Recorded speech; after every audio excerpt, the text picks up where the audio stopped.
अलंकापुरी पुण्यभूमी पवित्र, जिथे नांदतो ज्ञान राजा सुपात्र।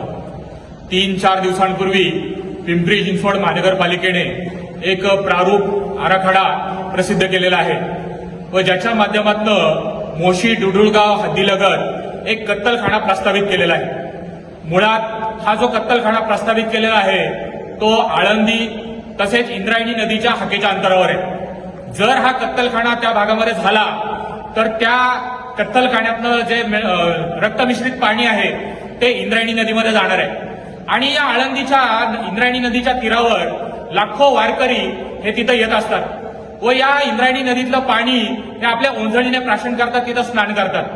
अशा या वारकऱ्यांचा, हिंदूंचा ज्या श्रद्धेशी ही महानगरपालिका खेळतीये त्याचा जाहीर निषेध।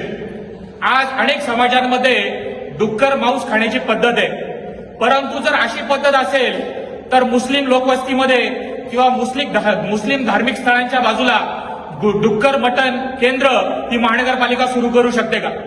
हिंदू सहिष्णू आहेत म्हणून केवळ हिंदूंच्याच श्रद्धेशी खेळण्याचा प्रकार हा या महानगरपालिकेच्या वतीने केला जातोय।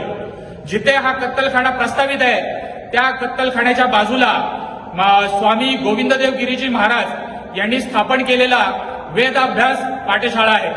स्वामी गोविंददेव गिरीजी महाराज हे श्रीराम जन्मभूमीचे कोषाध्यक्ष सुद्धा आहेत। आज जर आपल्याला हा कत्तलखाना रहित करायचा असेल तर या संपूर्ण हिंदू समाजाला रस्त्यावर उतरावं लागेल आणि विश्व हिंदू परिषद बजरंग दल या सर्व हिंदूंचं नेतृत्व करेल। भविष्यामध्ये आपल्याला रस्त्यावर तर उतरावंच लागेल, परंतु कायदेशीर आधारावर या कत्तलखान्याच्या विरोधामध्ये अनेक अहवाल, अनेक हरकती सुद्धा आपल्याला याच्यामध्ये घ्याव्या लागतील।